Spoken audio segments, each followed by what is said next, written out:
Elhamdülillahi Rabbil alemin. Ve salatu ve selamu ala Resulillahi ve ala alihi ve ashabihi ecma'in. Rabbi şrah li sadri ve yessir li emri ve ahlul uqdeten min lisani yefqahu qavli.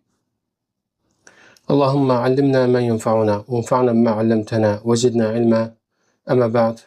Əziz və dəyərli qardaşabazlarım, hörmətli dinləyicilər. Peyğəmbər sallallahu əleyhi və səlləm hədisləri silsiləsinin izahına davam edirik. Və bu gün Buluğul Maram kitabının növbəti fəsli olan Dəstəmaz fəslində ikinci hədisi qeyd edəcəyik və sıralama nömrəsi isə 33-cü hədisdir. Hədisdə gələn budur ki, hədisin mətni bundan ibarətdir ki, və Humran ən Uthman radiyallahu anhu da'a bi wudu. Humran rivayet edir ki, Osman Allah ondan razı olsun, dəstəmaz üçün su gətirilməsini istədi. Fəğəsələ kəffeyhi thələthə marrat. Əllərini üstəfə yudu. Thümmə tamadamada və stənşəqə və stənthər. Sonra ağzına su aldı, ağzını yaxaladı, burnuna su aldı və sonra isə burnuna aldığı suyu kənara xaric etdi. Thümmə qəsələ vəcəhu thələthə marrat. Sonra üzünü üç dəfə yudu. Thümmə qəsələ yedəhul yumna iləl mərfəqə thələthə marrat. Sonra sağ əlini dirsəyinə qədər üç dəfə yudu. Thümmə yusra mislə zəlik. Solu da eyni şəkildə sağı yuduğu kimi yudu. Thümmə məsəhə bi rəsihi. Sonra başdan məs çəkdi. Thümmə qəsələ ricləhul yumna iləl kəbin thələthə marrat. Sonra sağ ayağını topuğuna qədər üç dəfə yudu. Thümmə yusra mislə zəlik. Sol ayağını da eyni ilə sağ ayağını yuduğu kimi yudu. Thümmə qal. Sonra dedi: Ra'aytu Rasulullahi sallallahu aleyhi və səlləm təvadda nəhvə vudu'i həzə. Və dedi ki, Peyğəmbərin sallallahu aleyhi və səlləm mənim dəstəmaz aldığım kimi dəstəmaz aldığını gördüm. Və İbn Həcər Əsqalan rahimehullah hədisi bu hissəsi ilə kifayətlənib. Lakin hədisin davamında keçir ki, Osman radiyallahu anh dedi ki, Peyğəmbər sallallahu aleyhi və səlləm belə buyurmuşdur: Mən təvadda nəhvə vudu'i həzə. Kim mənim bu dəstəmazım kimi dəstəmaz alar. Thumma salla rak'atayn. La yuhaddithu fihima nafsa. Sonra qəlbindən dünyəvi düşüncələr keçirmədən 2 rükət namaz qılarsa, Ghafarallahu lahu ma taqaddama min zənbih. Allah onun keçmiş günahlarını bağışlayar. Və bu hədis üzərində ittifaq olmuş, səhihliyin ittifaq olmuş hədislərdəndir. Hədis muttəfəqun aleyhdir. Buxari Müslimdə keçir. Hədisin şərhi Humran kimdir? Humran İbn Əbəndir. Və onu Xalid İbn Valid, Allah ondan razı olsun, öz döyüşləri zamanı əsir götürülənlərin arasından Osmanın, Allah ondan razı olsun, yanına göndərmiş və Osman da onu azad eləmişdi. Osman kimdir? Osman, Allah ondan razı olsun, Raşidi xəlifələrindən biri və onların üçüncüsüdür və sahabələr, Allah onlardan razı olsun, onun xilafətində üçüncü olması üzərində icma ediblər. Həmçə Əhl-i-Sünnə də bunun üzərində icma edib. Və Osman İbn Affan, İbn Əbil-As, İbn Umeyyə, Əl-Quraşi, Əl-Əməvi. Və bu Osman radiyallahu anhuya aid olan nəsil şəcərəsidir. Və Osman radiyallahu anhu möminlərin əmri, müsəlmanların 3-cü xəlifəsidir.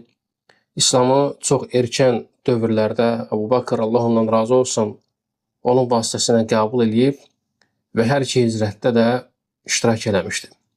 Peyğəmbərin sallallahu aleyhi və səlləm qızı Ruqayyə ilə evlənib və o vəfat edəndən sonra, Ruqayyə vəfat etdikdən sonra Peyğəmbər sallallahu aleyhi və səlləm onun bacısı Ümmü Külsümü onunla evləndirmişdi. Yəni Allah Resulü sallallahu aleyhi və səlləm ona 2 qızını ərə vermişdi. Və buna görə də o Zünnurayn, 2 nur sahibi adlandırılmışdı. Və Peyğəmbər sallallahu aleyhi və səlləm onu cənnətlə müjdələmiş və onun şəhid olacağına şahidlik etmişdi. Peyğəmbər sallallahu aleyhi və səlləm Rıdvan beyyətində Osmanın əvəzinə beyyət eləyib. Çünki Allah Resulü sallallahu aleyhi və səlləm onu Məkkəyə göndərmişdi və sonrası onun ölüm xəbəri yayılmışdı və Peyğəmbər sallallahu aleyhi və səlləm bir əlini digərinin üzərinə vuraraq bu Osmanın əvəzinədir demişdi. Və Osman radiyallahu anhu möminlərin əmri Ömər radiyallahu anhudan sonra Allah hamısından razı olsun, Şura əhlinin ona beyyət etməsi ilə Hicrətin 24-cü ili Məhərrəm ayının ilk günündə xilafata başlayır. Və onun təbii ki, üstünlükləri, fəzilətləri çoxdur, lakin məqam o məqam deyil. Və Osman radiyallahu anh xilafəti təxminən 12 il çəkir. Zilhiccə ayının 18-i cümə günü əsr vaxtından sonra şəhid edilir və 35-ci ilin şənbə gecəsi dəfn edilmişdir. Və qəbri isə Bəqi qəbirstanlığındadır. Və Osman radiyallahu anhu müsəlmanların icması ilə, yəni xəlifələrin üçüncüsüdür. Raşidi xəlifələrinin birincisi Əbu Bəkir, sonra Ömər, sonra Osman, sonra isə Əlidir. Və bu ardıcıllıqdan yalnız rafizlər kənara çıxıblar və onlar yalan və iftira ataraq iddia ediblər ki, xilafətə ən layiq olan şəxs Əli ibn Əbi Talibdir. Onlar həm Əli ibn Əbi Talibin adından yalan danışıblar, həm də bütün müsəlmanların adından yalan danışıblar. Çünki sahabələr Əbu Bəkirə, sonra Ömərə, sonra Osmana, daha sonra Əliyə beyyət ediblər. Və kim desə ki, Əli xilafəti Osmandan və digərlərindən daha layiq idi, o mühacir və ənsarın qərarını aşağılamış və onları qınamış və təhqir etmiş sayılır. Lakin rafizlər bu cür həqiqətlərə əhəmiyyət verməzlər və ona görə də Allahdan afiyyət diləyirik, Allahdan salamatlıq diləyirik. İmam Əhməd buyurur ki, kim onlardan raşidi xəlifələrdən Əbu Bəkir, Ömər, Osman, Əli hər hansı birinin xilafətinə dil uzadarsa, o öz ailəsinin eşşəyindən daha çox səlalətdədir. Və həmçində sələflərdən gəlir ki, kim Əlinin xilafətə Osmandan daha layiq olduğunu iddia edərsə, o artıq mühacirlərə və ənsarlara hörmətsiz etmiş, onlara kiçiltmiş olar. Yəni onları ayıblamış olar. Və hər bir halda Osman radiyallahu anhu bu ümmətin xəlifələrinin üçüncüsüdür və o sahabələrin fəqihlərindən və şəriət elmini dərin bilənlərdən idi və digər xəlifələr kimi o da Allahın dinini həm sözlə, həm də əməllə yaymaq istəyirdi və buna görə də müsəlmanlara Allah elçisinin sallallahu aleyhi ve sellem necə dəstəmaz aldığını əyani şəkildə göstərmək istədi və dəstəmaz üçün su gətirilməsini tələb etdi. Və Osman radiyallahu anhu su gətirilməsini istəyir, də'a bi vadu. Yəni, bunu niyə görə qeyd edirəm? Biz əvvəldə buyurmuşduq ki, vadu dəstəmaz alınan sudur, vudu isə dəstəmazın yerinə yetirilməsidir. Necə ki, səhur, yemək, içmək olduğu kimi, suhur da yemək və içməyin yerinə yetirilməsidir. Və burada Osman radiyallahu anhu su istəyir dəstəmaz üçün və əllərini üç dəfə yudu. Yəni, burada əl deyildikdə əl-kəf bilək oynağından barmaq uclarına qədər olan hissədir. Və niyə görə buna ələ ərəb dilində əl-kəf adı verilib? Çünki insan, kəf yəni insan bir şeyi özündən, bir zərəri uzaqlaşdırırsa buna kəff etmək deyilir. Yəni dəf etmək, kəff edir deyilir. Və əl də qeyd etdi ki, ümumi şəkildə, mütləq şəkildə gələrsə barmaq uclarından ta biləyə qədər olan hissədir və buna əl deyilir. Və sonrası Osman radiyallahu anhu, Allah ondan razı olsun, əllərini üç dəfə yudu. Və təbii ki, onun bu yuması, dəstəmaz alması bir ibadətdir. Çünki Peyğəmbər sallallahu aleyhi ve sellem bununla Allah üçün ibadət eləmişdi, dəstəmazla. Lakin əllər dəstəmazda yuyulmasa vacib olan üzvlərdən deyil, yalnız üzü yuduqdan sonra, üz yuyulmasından sonra qolları yuyarkən artıq əllərin yuyulması vacib olur. Və buna görə də dəstəmazın əvvəlinə əllərin yuyulmasının önə çəkilməsi ona görədir ki, alimlər qeyd ediblər ki, onlar su götürmək üçün bir vasitədir və beləliklə digər üzvlərin yuyulmasına başlamazdan əvvəl həmin vasitənin, həmin əllərin təmiz olması gərəklidir. Və üzü yumazdan əvvəl biləklərə qədər iki ovucu yumaq qeyd etdi ki, sünnədə vacib deyil. Çünki Uca Allah öz kitabında dəstəmaz ayəsində bunu zikr etməyib Əksinə qeyd edib ki, ya eyyuhellezine amanu izə qumtum ilas-salati fəğsilu vucuhakum. Ey iman gətirənlər, namaza durduğunuz zaman üzünüzü yuyun. Və buna görə də üzü yumazdan əvvəl əlləri üst tərəfə yumaq qeyd etdi ki, sünnədir.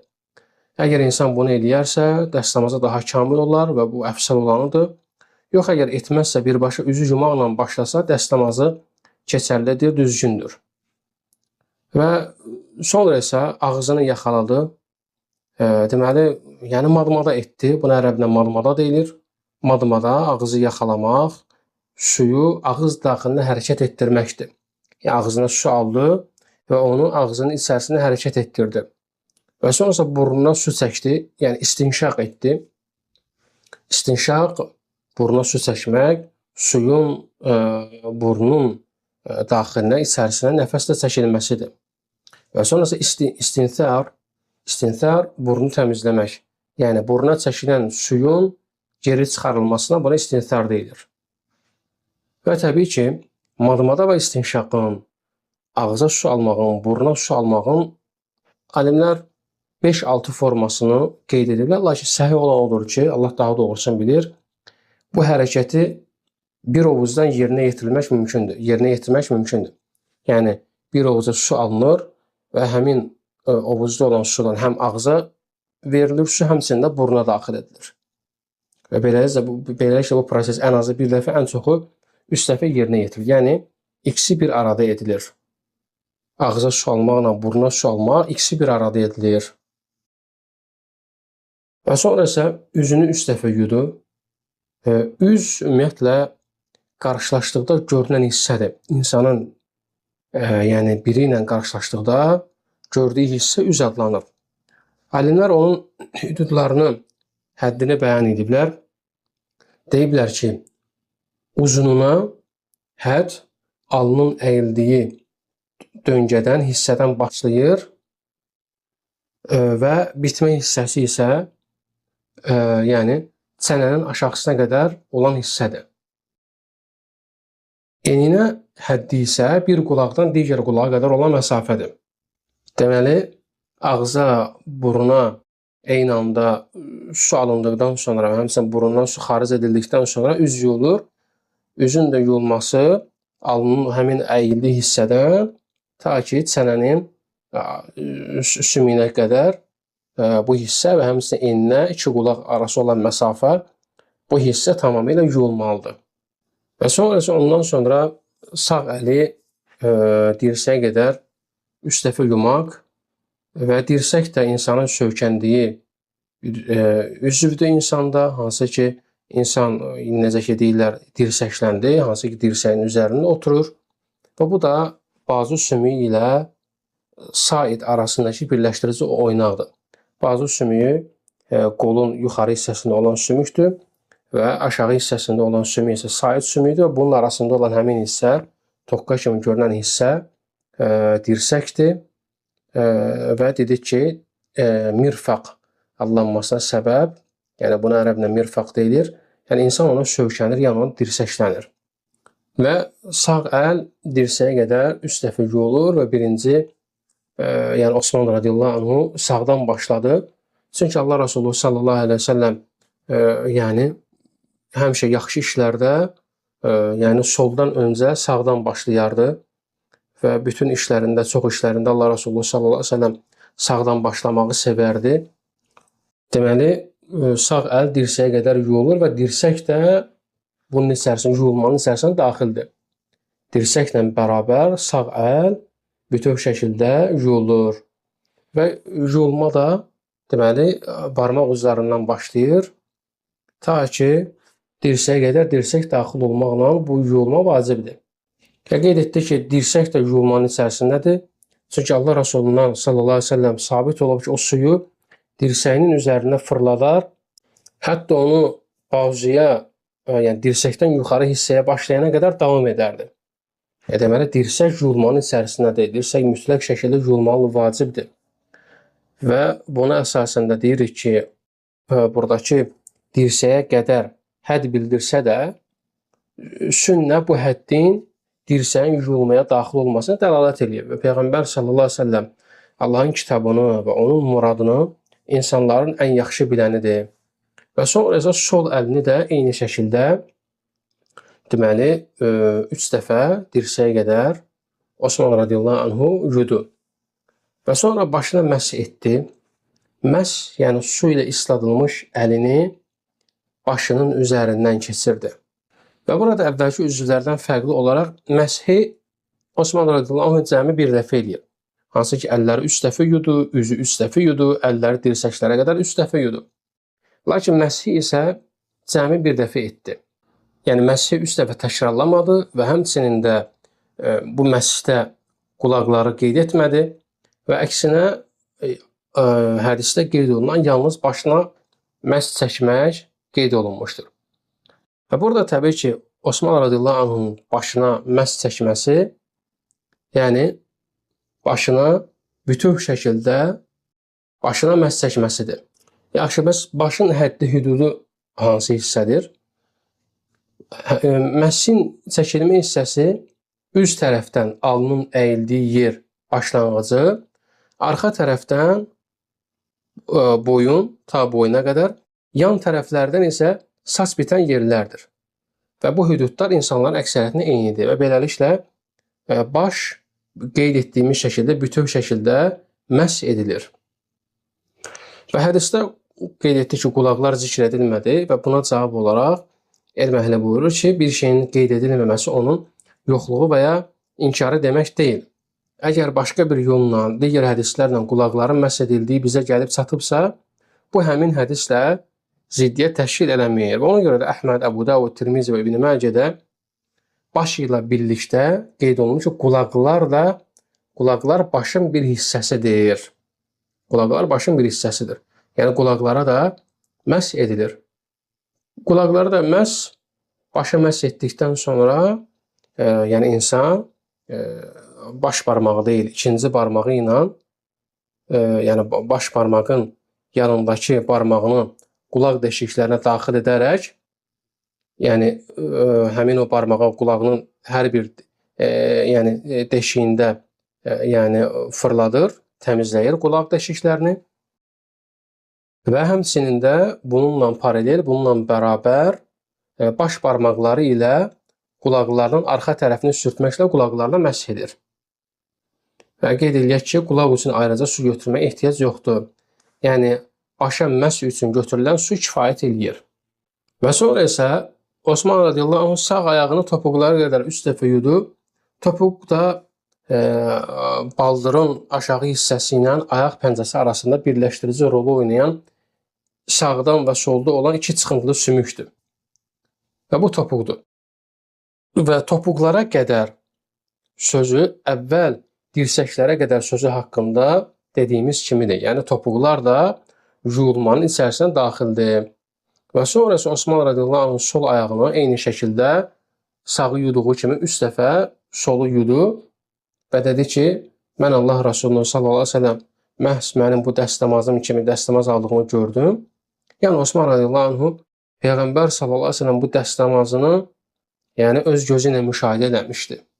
Yəni Osman radiyallahu anh deməsi gördüm, yəni əbsartu müşahidə eləmişəm. Hədisin faydalarından birinci faydası sahabələrin böyük təvazökarlığı. Hansı ki Osman, Allah ondan razı olsun, bütün müsəlmanların xəlifəsi idi. O Şam, Misir, İraq, Yəmən və Ərəb körfəzi kimi əzəmətli bir dövlətlərin rəhbəri idi və bununla belə o insanların önündə dəstəmaz alıb göstərmək üçün su gətirilməsini istədi ki, onlar bunu öz gözləri ilə şahid olaraq dərk etsinlər. Və həqiqətən də bu böyük bir təvazökarlıqdır. Və ikinci fayda isə müəllim üçün tələbələrə əyani olaraq bir şey göstərməsi, əməli olaraq göstərməsi bəyəniləndir. Çünki bu, yəni nəzəri olaraq bir şeyi çatdırmaqdan daha təsirli bir şeyin əyani olaraq göstərilməsi. Və buna görə də bəzən insanlara bir şeyi necə edəcəklərini sadəcə danışmaqdansa onu əməli olaraq yerinə yetirməyin daha doğru olduğunu biz bu hədisdən görə bilərik.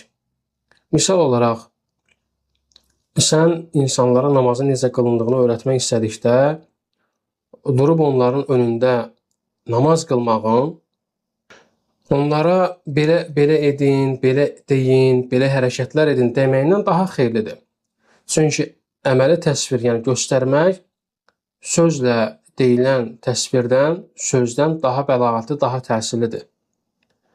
Və deməli, əməli tətbiqin, yəni əməli şəkildə, əyani şəkildə göstərməyin faydalarından biri də budur ki, o mənanın başa düşülməsində daha dəqiqdir. Misal olaraq, mən desəm ki, fil nəhəng heyvandır, güclü xortumu var, uzun qulaqları və bədəninə nisbətən qısa, qalın ayaqları var və mən onu sənə ən dəqiq vəsflərlə vəsf eləsəm, təsvir etsəm, sən onu həqiqətdə gördüyün kimi dərk edə bilərsənmi? Xeyr. Yəni, əyani şəkildə görmək tam ayrı bir şeydir, amma nəzəri olaraq bir şeyi çatdırmaq isə fərqli bir şeydir. Təbii ki, əyani surətdə bir şey görmək daha təsirlidir və eləcə də dəstəmazı vəsf etsəm və desəm, belə-belə et, sonra isə sən mənim əməlimi şəxsən müşahidə etsən, bunlardan hansı dərk etmək üçün daha güclüdür? Əlbəttə ki, müşahidə etmək daha güclüdür. Və üçüncü fayda isə öyrətmək məqsədi ilə dəstəmaz almağın icazəli olması. Lakin biz deyirikmi ki, Osman, Allah ondan razı olsun, həm öyrətməyi, həm də ibadəti qəsd elədi, yoxsa sadəcə olaraq ibadət qəsdi olmadan dəstəmaz aldı Osman radiyallahu anh. Əlbəttə ki, zahir olan birincidir. Yəni, Osman radiyallahu anh həm ibadəti qəsd eləmişdi, yəni ibadət niyyəti ilə dəstəmaz almışdı və həmçinin də məqsədi nə idi? Bunu insanlara göstərmək idi. Yəni, dəstəmazın şəklini, formasını insanlara göstərmək idi ki, hətta onlar bunu başa düşsünlər. Və bunun üzərində mühüm bir məsələ bina olunur.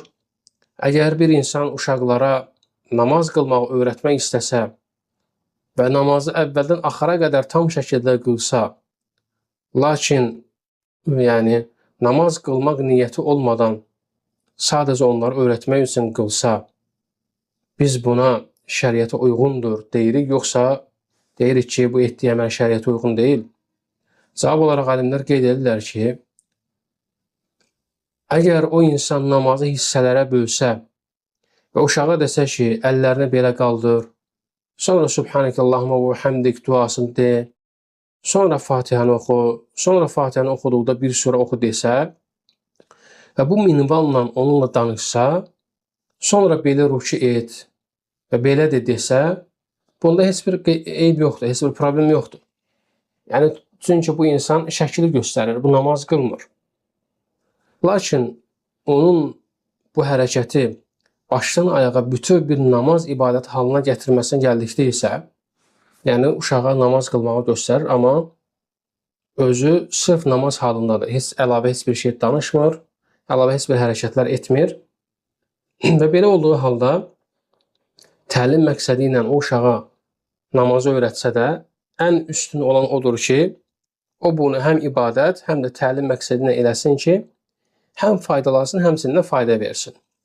Və həmçində dəstəmaz məsələsi də, dəstəmaz insan əgər kiməsə öyrədirsə, birincisi, yəni ibadət məqsədi ilə bunu yerinə yetirməlidir və sonra isə təlim məqsədi üçün bunu yerinə yetirir və beləcə həm insan bundan özü faydalanır və həmçində digərinə fayda verir.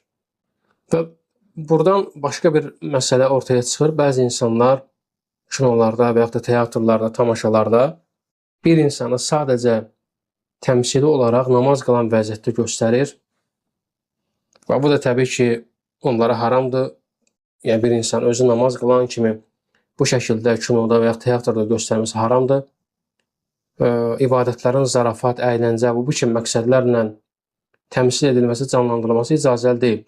Əksinə bundan çəkinmək vacibdir və həmçinin bəzilərinin Quranı sırf tamaşa və əyləncə üçün gətirmələri, oxumaları kimi bütün bunlar əyləncə və nəfsi rahatlamaq üçün edildikdə təlim məqsədi olmadığı da icazəli deyil.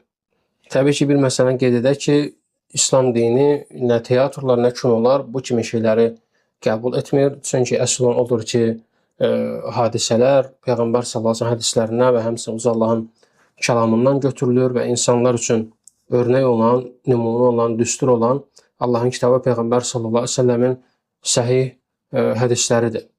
Və sonra isə digər fayda ağzı yaxalamaq, ağza su alıb onu ağzın içərisində dövr etdirmək, malmada etmək və buruna su çəkməyin, istinşaqın üzü yumaqdan əvvələ salınması vacibdirmi?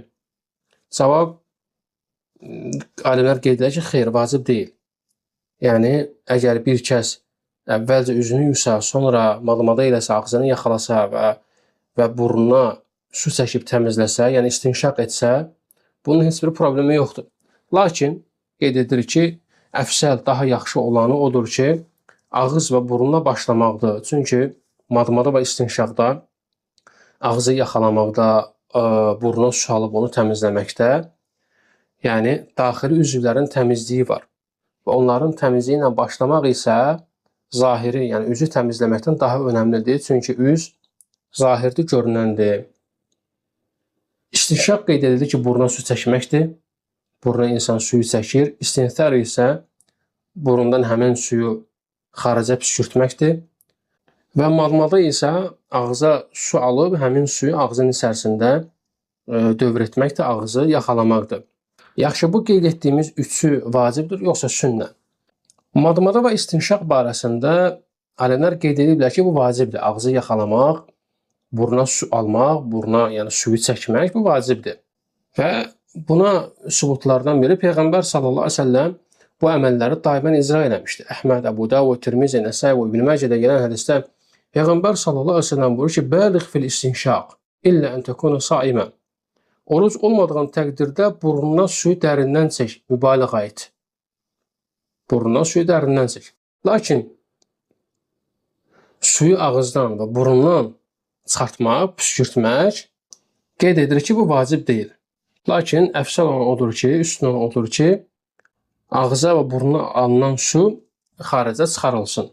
Və əfsəl olan da budur. Və növbəti fayda isə ağzı yaxalamaq, malmada etmək və həmçinin istinşaq, buruna su çəkmək üzün yuyulmasına daxildir. Çünki Peyğəmbərin sallallahu əleyhi və səlləm bu əməli Qurandakı yəni ümumi hökm bəyan edir. Uca Allah buyurur ki, "Fəğsilu vucuhakum." Uca Allah bu ayədə buyurur ki, üzünüzü yuyun. Həmçinin ağız və burun həqiqətən də və hökmən də üzə daxildir.